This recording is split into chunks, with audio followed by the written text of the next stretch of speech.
States of Matter, lecture number 6. In today's lecture, we'll start with our second gas law, that is the Charles law. Chalo, let us start with our chapter C. Now, in the last class, we saw what was Boyle's law. It was the pressure-volume relationship. Yes, यहाँ हम क्या देखने वाले हैं? Charles law, that is the temperature-volume relationship. Okay, getting my point?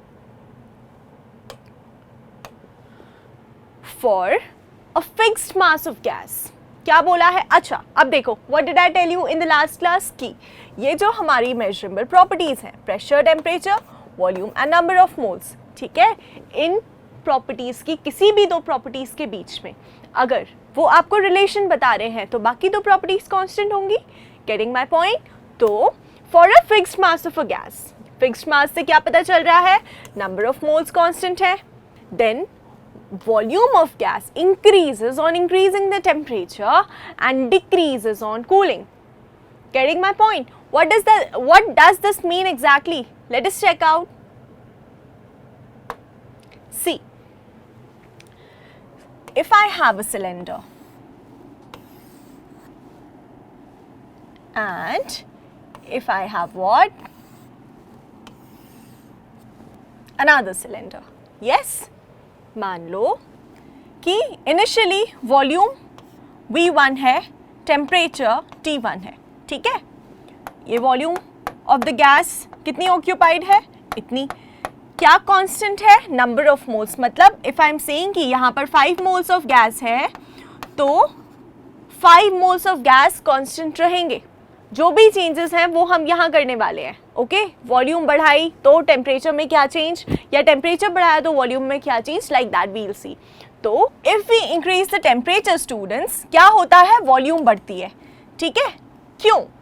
सबसे बड़ा proof इसका क्या है? Inter conversion of states of matter, solid, liquid and gas.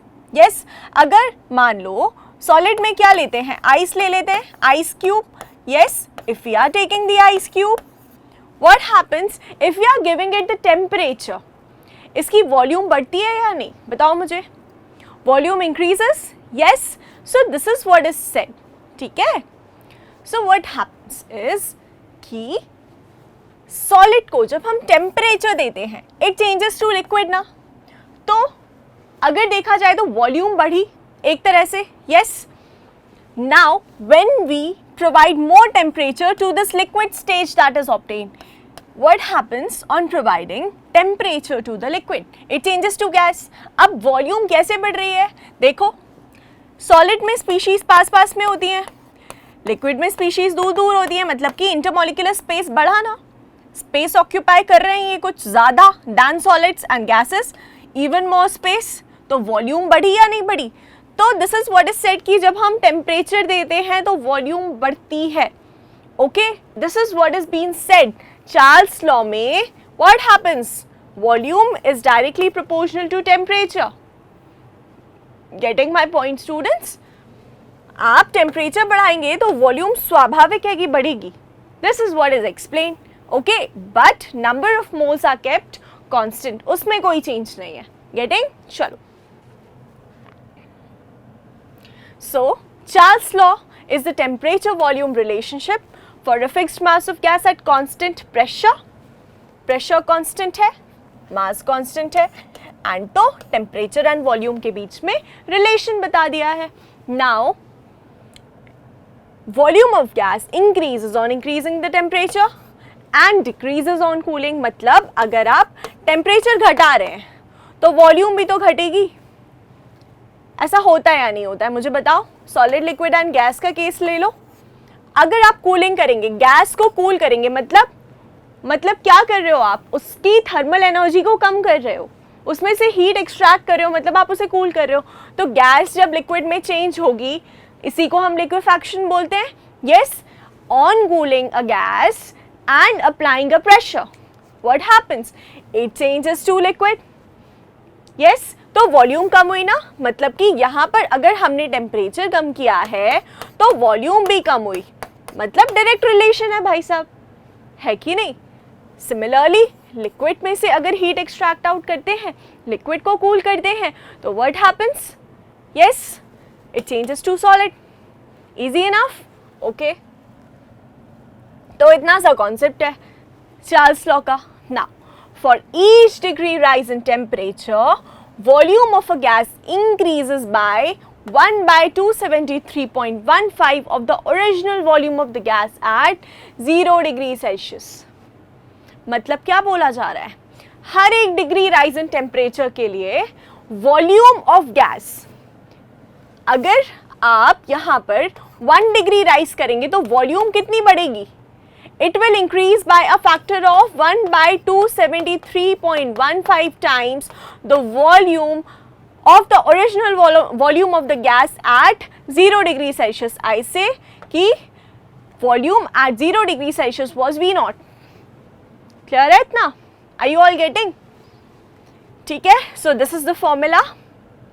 Now 0 degree Celsius on Celsius scale is equal to 273.15 at the absolute scale, या फिर absolute scale को हम क्या बोलते हैं? Kelvin scale also.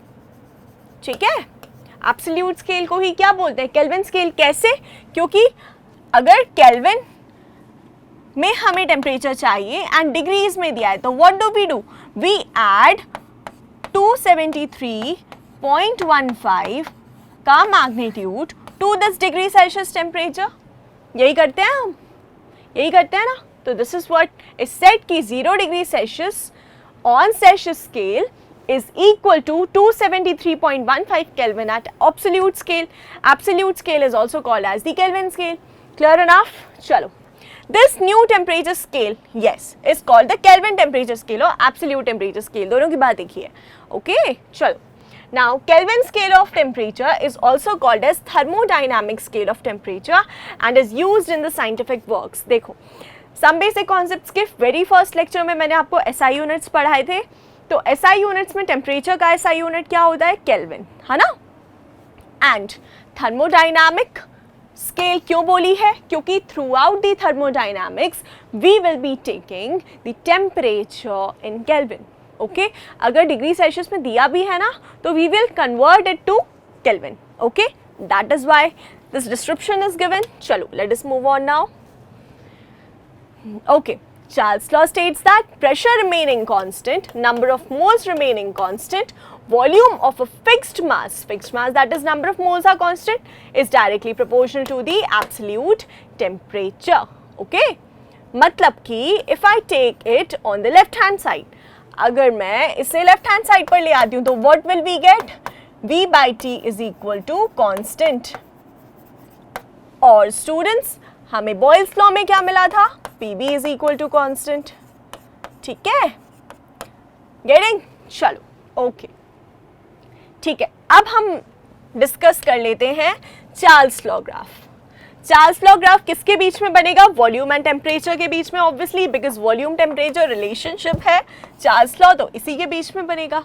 Yes, so this is the volume and this is the temperature, this volume of gas, this is the temperature provided. अच्छा, यहाँ पर हम क्या कर रहे हैं? यहाँ पर हम क्या कर रहे हैं स्टूडेंट्स, बताओ? प्रेशर कांस्टेंट है ना. बॉयल्स लॉ के केस में क्या था? टेम्परेचर कांस्टेंट था. एंड चार्ल्स लॉ के केस में क्या है? प्रेशर कांस्टेंट है.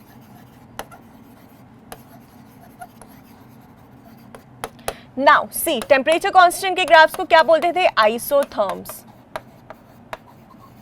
यस, यहां प्रेशर कांस्टेंट है. ठीक है, क्लियर है?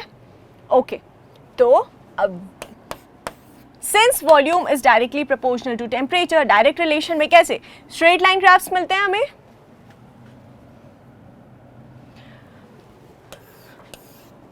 वॉल्यूम एंड टेम्परेचर का डायरेक्ट रिलेशन है तो what do we gate? Straight line graphs. ठीक है, straight line graphs like this. Getting my point? Yes, चलो, okay. So this is for the Charles law. Here you can see already we are getting the straight line graphs. Okay, chalo. Each line of the volume versus temperature graph is isobar, like I told you. Yes, the lowest hypothetical or imaginary temperature at which gases are supposed to occupy zero volume, very important statement, is called as the absolute zero. absolute zero. Okay, all gases obey Charles' law at very low pressures and high temperatures. क्यों? क्योंकि देखो सभी gases Charles' law कैसे obey करेंगी? At very low. So what did we see? That all the gases obey Charles' law at low pressure and high temperature. Yes, low pressure and high temperature. मतलब कि बोला क्या जा रहा है? देखो high temperature is corresponding to thermal energy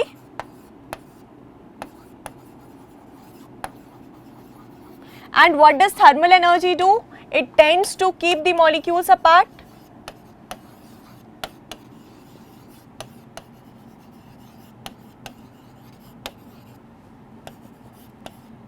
This means कि हमें और चाहिए क्या गैसियस स्टेट में? गैसियस स्टेट में चाहिए क्या? अगर हमें गैस चाहिए तो व्हाट डू वी नीड कि उसके मॉलिक्यूल्स दूर दूर रहें, है ना? तो उसके लिए हम क्या कर सकते हैं? हम किसके पास जा सकते हैं हेल्प के लिए? थर्मल एनर्जी के पास, एंड बोलेंगे कि थर्मल एनर्जी प्लीज तुम अपना मैग्नीट्यूड हाई रखना. ओके मतलब अगर थर्मल एनर्जी ज़्यादा होगी and since it tends to keep the molecules apart तो ऑब्वियसली हमारे गैस मॉलिक्यूल्स दूर ही होंगे, एंड थर्मल एनर्जी ज़्यादा होगी मतलब कि टेम्परेचर ज़्यादा है, because thermal energy is directly proportional to temperature. Yes, and low pressure. क्यों? क्योंकि आपको पता है कि जब हम प्रेशर अप्लाई करते हैं किसी भी गैस पर तो उसके मॉलिक्यूल्स पास पास आ जाते हैं ना. पहले दूर दूर थे, पास पास आ जाते हैं, और प्रोवाइडिंग हाई प्रेशर.